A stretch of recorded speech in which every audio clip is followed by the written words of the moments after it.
سلام دوستان عزیز، خوش اومدین به اولین ویدیو کانال من تو این ویدیو میخوام آموزش کلون کردن یا اکانت داشتن رو وارد داشتن رو بهتون یاد بدم با دو روش ساده. فقط 3 جیگ اینترنت ازتون میبره، بعد میتونید حتی 100 تا نسخه هم کلون کنید و بسازید.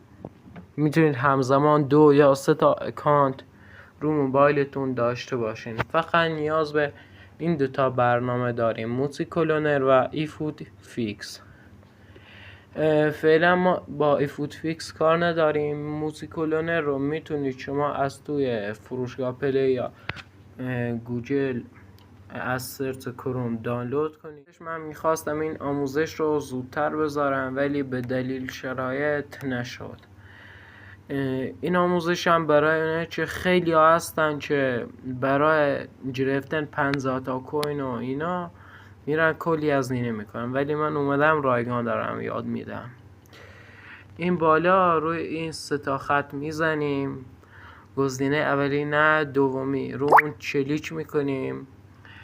حتما باید این گوشه این تیکه فعال باشه. اگه این تیکه غیر فعال باشه براتون کار نمیکنه. این تیکه رو که فعال کنید بعدش نیاز این برنامه که ایفود فیکس هست رو دانلود کنید. این برنامه رو میتونید از طریق سرچ گوگل پیدا کنید.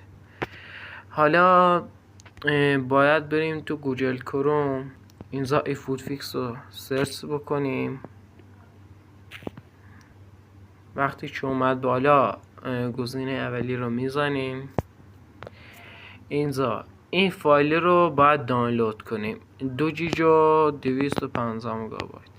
اینو که دانلود کردید بعدش میاد این مدیا فایل رو دانلود میکنید.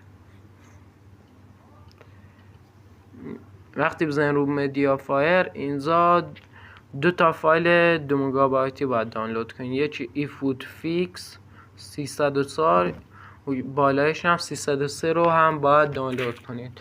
وقتی که اینا رو کامل دانلود کردید و یه اکانت کلون کردید، اینجا یاد میدم چطوری اکانت بسازید. روی این به اضافه که بزنید میاید ای فوتبال رو انتخاب میکنید. هر اسمی که خواستین براش مثلا میتونید بذارین. یا من مثلا این اسم گذاشتم. بعد از تموم شدن تبلیغ این صفحه میاد. اینجا برنامه رو دانلود میکنید.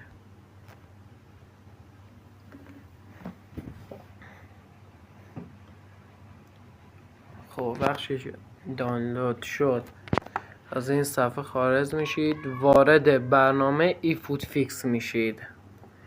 وقتی که وارد برنامه شدید، اینجا من فایلی که ساختم و اینو ما پلیش میکنیم. علامت آثاری اومده، رو این بزنید،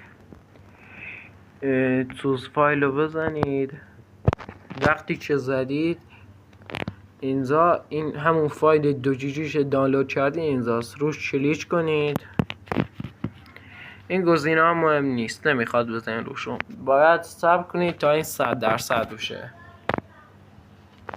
خب حالا که 100% شد از این برنامه خارج میشید، از بازی روی بازی کلیک رو بکنید. بعد اون قسمتی که رفتید شما فایل 2 جیگی رو دانلود کردین بعضی وقتها برای شما پولی میاد بالا، باید یه بار کامل برنامه رو ببندید و دوباره بیاید توش. مثلا خب